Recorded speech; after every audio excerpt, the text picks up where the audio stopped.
If you guys are watching this, then it is probably a safe bet that you know who Carl Murawski is. In fact, actually, your mouse is probably just like creeping off towards one of his videos on the right there. But stop, just like bring it back. Yeah, because Carl's going to be here in a second.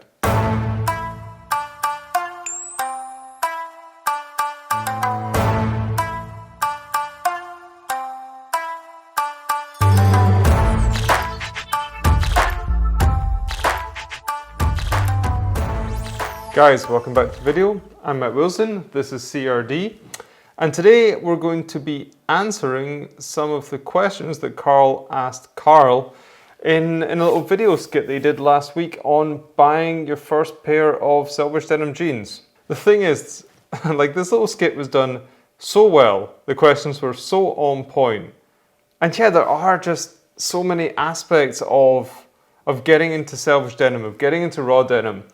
Especially if you're coming from just run-of-the-mill, just like normal jeans. And it can seem a little bit daunting at times. So I thought it'd be kind of fun just to like answer some of the questions that Carl came up with. So here's Carl. Hey man, how you doing? And Carl. Hey man. Heard you're interested in getting some denim. Yeah, I mean, I've been wearing regular jeans my entire life, and I just kind of want to see what all the fuss is about. Oh, well, that's great. Yeah, no, have a seat. So, what size are you? I'm a 34 by 32. Oh, a what? A 34 by 32?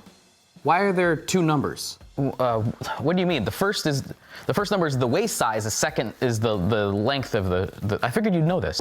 Okay, yeah. So this standard sizing in the leg length. Now this can be for a couple of reasons. The first, and I think the most important one, is going to be whether the denim is sanforized or unsanforized. If it's unsanforized, this extra leg length is going to give you some extra length to account for the shrinkage that you're going to find when you do your first soak. And this is something to think about if you're a taller guy. If your inseam is a 36, if you're a basketball player or something, then yeah, you get your jeans, they're going to fit you in the length, then you do the hot soak to get the shrink out of them. All of a sudden they're going to lose 3 or 4 inches and they're not going to fit you anymore. The second reason is production. I mean, it's just much simpler to have one single variable throughout your production run than having the 2 variables of waist size and leg length. That makes it easier for the brand, it makes it easier for the factory that's producing them, and it makes it easier for the stores that's ordering them in as well. I mean, it's just much easier to have on your shelves just a size run of, I don't know, 30 to 36 in the waist, and then the length is standardized. Okay, just as a little bit of an aside here, this is probably not one of the reasons, but it's a nice little like historical fact tidbit. All jeans back in the day were produced in one standardized leg length for just this simple ease of production, and also to account for the shrinkage that you'd find in unsanforized denim. Because, again, all jeans back in the day, they were unsanforized. Oh, no, they're not hemmed. You have to do that yourself. Well, no, okay, I can do that myself. Okay, good. Just make sure that you use a chain stitch to hem them. A what? Okay, the chain stitch. Now this is the old school way of hemming a pair of jeans, and that is to fold over the fabric a couple of times and then put a stitch around it so it doesn't unravel. The historical machine used was a Union Special 43200G, and they had this like feeding mechanism where you'd sort of fold the denim and you put it through this feeding mechanism, and then it would sort of go around and stitch it. This feeding mechanism would, and combine that with how it was stitched, it would sort of offset and pull the denim like on each side of the hem, and this would create a sort of an uneven balance of tension between the sort of top and the bottom, and combine that with the shrinkage that you get through the unsanforized denim and the soaking process, that would lead to something called roping. And denim heads just fucking love roping. Should I be writing this down? But really, most guys cuff them. Oh, okay, then I'll just do that. Single cuff, double cuff, pin roll, long roll, inner roll? I guess I'll just figure it out when I get them. Cuffing is pretty self-explanatory. It's just turning the fabric up and down on the hem of the jeans so you can adjust the length of the leg. There are a bunch of different ways of doing this, and I can't say that one is better than the other. It's just up to your personal preference. And if you're interested in learning more about that, I did a video on cuffing, and I'll leave a link to that up in the corner somewhere. So what fit do you want? Normal, I guess. Do you have anything boot cut? Boot cut. Denim heads love to hate on boot cut. I'm not entirely sure why, but I do have a theory. I think it's because all us denim heads are really, really embarrassed about the boot cut jeans that we used to wear back in the early 2000s. I mean, I shudder to think about myself wearing the FC UK jeans, boot cut ones with those Puma driving trainers and a blazer. Don't forget the blazer. That was very important with this style. Ugh. Anyway, I've noticed recently that there are a few of the bigger, the more well-respected denim brands out there. They're introducing bootcut into their range. So eDust has one, and Ironheart has one. Don't know who else. The bootcut, it might be seeing a renaissance. One last thing about that. Since the bootcut is kind of like, I don't want to say it's a flare, but it's sort of flared out to the bottom a little bit to accommodate your boots. It's very hard to keep that straight selvage edge when getting this shape, obviously. So I'm not 100% sure if those jeans, if they do have the selvage edge going down the inside of the outside of the outside seam. I'll have to check into that. I mean, all right, so what are my options? High-rise tapered, slim straight, weird guy, classic cut, skinny, skeleton skinny? Okay, fits. That's a lot to dissect. And in fact, I think it's so much, and actually quite important, I think I'm going to do a separate video on that. So yeah, keep an eye out. Yeah, just classic, I guess. Did you say weird guy? Weird guy is the signature fit from Naked and Famous. Okay, and color? Just dark blue is fine. All right, natural indigo or synthetic? Okay, the natural indigo versus synthetic indigo question, argument, whatever. It just depends what you want to go for. Natural indigo is much rarer, so you're going to have more limited options when you pick your jeans. It's going to be much more expensive. Just the labor-intensive nature of growing the indigo plants themselves, processing it, and then also the dyeing methods tend to be the old-school dyeing methods of hank dyeing, which is also very, very labor-intensive and adds to the cost. With that hank dyeing method, now this isn't universal. I did a video a couple of weeks ago where I mentioned samurai jeans. They are rope dyed with natural indigo, so you're going to get decent fading with that, decent high contrast fading. Hank dyeing, it allows the indigo to penetrate into the yarn much, much more thoroughly, and so the fades are going to be more subtle than you will find with rope dyed jeans. Synthetic indigo is much, much more common than natural indigo. And so you're just going to have a lot more jeans to choose from if you go down the synthetic indigo route. Also, well, we're going to get to this a little bit in a second, but there is the fading potential, just to mention quickly here. Synthetic indigo is usually associated with rope dyeing. Rope dyeing is the best possible method if you want to get these high contrast fades. So all of this, again, just up to what you guys are looking for. Oh, and tone should be mentioned here. This is not really apparent right off the bat when you get your jeans, but natural indigo is known to have a green cast to it. Synthetic indigo is known to have a red cast to it. And that only really becomes apparent with sort of time and wear, sort of the underlying tone of the indigo dye comes out. If you're into the classic Levi's look, that's synthetic indigo, so that's known as a red cast denim, so that's what you're going to want to look for. Natural? Okay, loop dyed, slasher dyed, rope dye? What? Now we're getting technical, and I had to look this up. Loop dyeing is when a massive loop of yarns is passed through one indigo bath and then out onto the roof of the factory, apparently, allowed to oxidize, back down into the indigo bath, and then I guess as round as many times it takes to get the color that they want. That's a really old school method. Slasher dye, that's when a bunch of yarns that are across a beam, that's when those are passed through an indigo bath, and then they're sized in the same process. And sizing is preparing the yarn for being woven, and that's when some sort of water-soluble coating is put onto the yarn so they can pass through the loom without sort of snagging and without sort of blocking the whole thing up. This is the reason, even though the yarn is de-sized afterwards, so that's like coating should be taken off, it's still got some of it on it, and if it's like starch or whatever, that's why you should always do the soak just before you start wearing your jeans, just to get rid of all that residual crap that's in the denim. Rope dyeing, that's what I mentioned earlier. This is the best method for your high contrast fades. A big rope, or the yarns are woven into sort of a big rope. This rope is passed through a bunch of indigo baths, then back up, allowed to oxidize, back into indigo bath for, I don't know, a dozen or so times till the desired tone is achieved. The thing with this method is that because it's being passed quite quickly through the baths, it doesn't allow the indigo dye to penetrate right into the core of the yarn. So when you're wearing your jeans, outside of this, the indigo dyed outside of this yarn is flaked off, exposing the white core, and you get your high contrast fades, and that is what all us denim heads love. We going with a normal right hand twill or left hand twill or maybe even a broken twill? Okay, right hand twill, left hand twill, broken twill. Quite a lot to unpick here. The right hand and left hand and the broken as well, it refers to the direction that the denim has been woven in. So if you're presuming you're wearing a pair of jeans just now, just look down at your jeans, and if you see the diagonal lines, you're going to see that sort of going across the denim.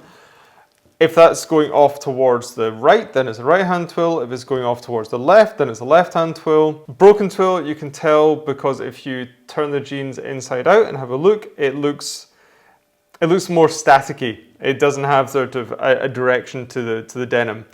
And this is just because the direction of the denim being woven has been switched up every single time that the shuttle passes through, and this creates a more stable denim and does away with this leg twisting. Probably want to eliminate leg twist, huh? Yeah, that sounds terrible. Leg twisting is when the outer hem of the outer seam of the jeans, that's when it twists around towards the front.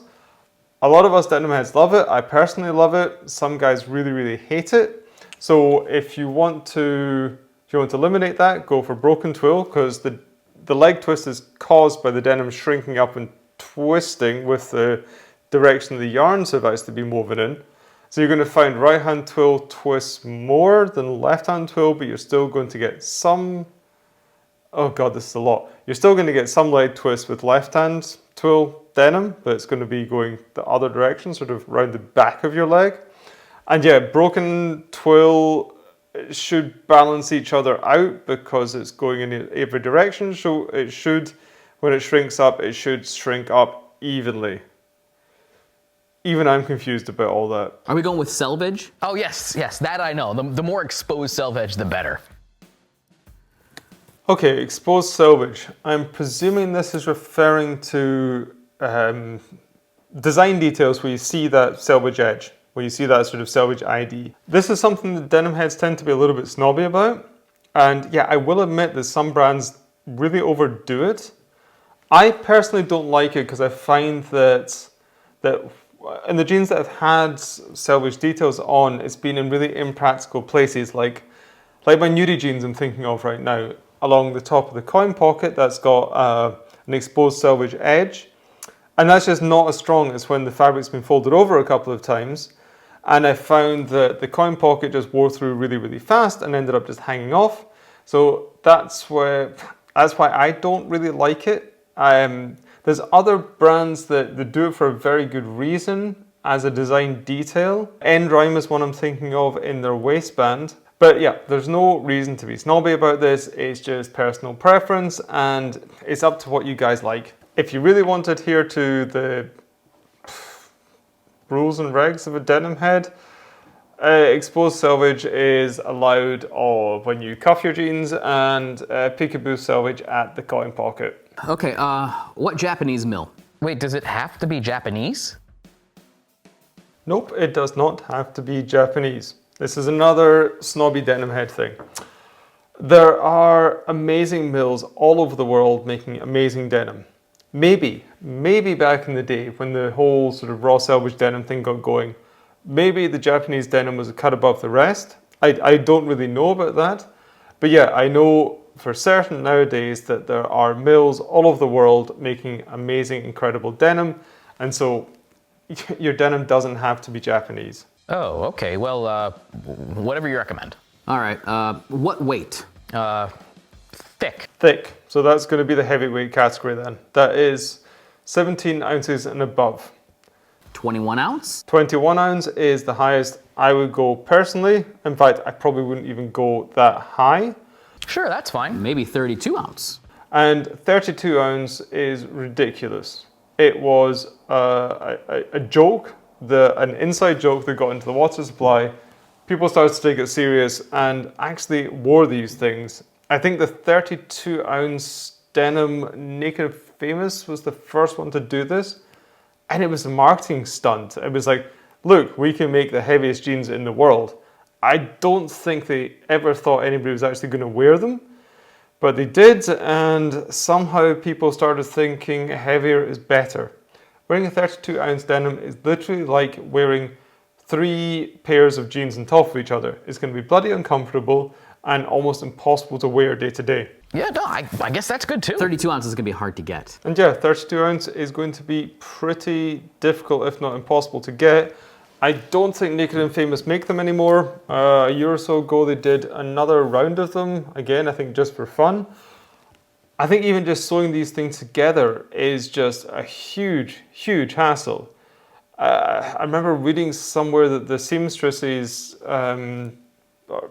sewing these things together had to wear protective goggles because the needles would shatter when they were making them. So yeah, suffice it to say, stay away from 32 ounce. Stay away from anything above 21 ounce. It's going to be a hassle. All right, then, yeah, 21 is fine, whatever. Okay, well, it looks like there's a couple of options for you. That'll be about $375. Yep, a classic cut, 21 ounce natural indigo dyed denim pair of jeans. That is going to be super expensive, and actually I don't know any options to get that. Maybe Ironheart, maybe one of their specials. I'll have to look into it. Whoa, all right, that's actually a lot more than I thought I was gonna pay, but you know, whatever. I wanna do this right. I can't wait to get these things and you know, jump in my car and head off to the... Wait, do you have a leather interior? Yeah, it's tan leather. Yeah, you're not gonna wanna wear these jeans on those seats. Crocking. Crocking? Crocking, yeah, it happens. And I would say with leather car seats, light leather car seat, it's going to be bad. Having said that, I've never had any problem with just scrubbing this off with some soap and water, but I don't know how your leather car seats are going to react to that, and I don't want a bill for any cleaning. There's a couple of things you can do about it. You can do a pre-wash before you actually start wearing the things. That should get out most of the excess indigo, but again, it's no guarantee. It's just something you're gonna have to live with if you're into raw selvage denim. And it's 2021. Are like white leather car seats still a thing? I don't know. I don't have a car. Indigo transfer. You're gonna get a lot of that in the first 6 months, at least before the first wash. 6 months? I'm not gonna wait 6 months. Oh, that reminds me, of course you're going unsanforized, right? Oh, yeah, of course. Right, so just remember, we have to factor in the shrinkage aspect. The shrinkage? Yep, unsanforized denim shrinks. I did a video all about that, going into much more detail, link up in the corners. Yeah, factor in 1 to 2 sizes bigger in the waist. As mentioned right at the beginning, the leg length should be standard to account for the shrinkage, but you're gonna have to make sure that if you're really tall, then it's not gonna end up being too small for you once you've shrunk them down. Just make sure you do the initial soak to get all the shrink out of it. Just throw them in a bathtub full of hot water. Do not wear them into the bath and then wear them out wet. That's just daft. All right, look, I've gotta ask. These things are way more expensive than regular jeans. You can't wear them on leather, otherwise they're gonna transfer. You have to wait 6 months before tossing them into the washing machine. Oh, you don't put them in the washing machine. You don't? Yeah, you do. Totally fine. Inside out, gentle detergent, you're gonna be okay. Then how in the heck do you wash them? Tub soak. tub soak. Yeah, but you'll need to wash the tub afterwards, or otherwise it's gonna stain. And make sure that you get the special denim wash. A tub soak's a possibility and like a viable option if you're really, really worried about ruining your jeans in the machine, which is very, very unlikely. Yeah, and the denim detergent, the specifically made stuff, I guess it's not necessary. It's not necessarily necessary, but yeah, it's not that expensive. And if you're concerned enough to actually wash your jeans by hand in the tub, then you're probably not going to mind just babying your jeans a little bit more and getting the specific detergent for it. And you go through all of this, why? Fades. Fades? Yeah, man. Whiskers, train tracks, stacks, honeycombs, love it. Whiskers, those are the fades that gather up around about your crotch from when you're sitting to standing. Train tracks are the parallel lines that run down the outer seam. Really, the Scottish Tourette's is bad today. Those are the parallel lines that run down the outer seam of your jeans, and they are caused because the selvage is sort of resting on the inside, sort of pushing the fabric outwards. Stacks, that is when your jeans are too long for you and they sort of bunch up around about your ankles. You get sort of a, looks like honeycombs, which we'll get to in a second, looks like honeycombs further down in your leg. And honeycombs are the fades that you get on the back of the knees. Okay, all right. Clearly this isn't for me. How about some boots? Can you help me pick out some cool boots? Oh, yeah, of course.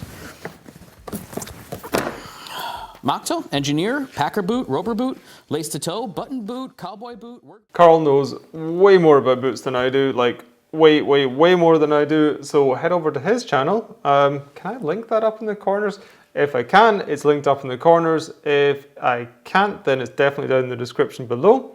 Anyway, you're going to be able to get some really good advice for getting some really, really good boots over there. And Carl, thank you so much for letting me use your video. Guys, I didn't just like nick his video and riff over it. I actually wrote to him, asked for permission, and he was super, super cool about it. So Carl, thank you very much again, really. I appreciate it. This was fun doing something a bit different. I really enjoyed it. It's good to switch things up every so often. And I hope you guys were into it as well. And yeah, if you were into it, if this is your first time here, or you haven't already, guys, it'd be awesome if you could hit that subscribe button. Right next to that, there's the bell notification icon. You're going to get notified whenever I drop a video. For example, like breaking down the terms on the denim fits. Like that's something I want to do, and you're going to get notified when I do that. When I do that. Right. Also, if you enjoyed this video, it'd be great if you give it one of those thumbs up. It helps out the channel. It lets YouTube know that I'm there and you guys are liking what I'm doing, and it helps us grow.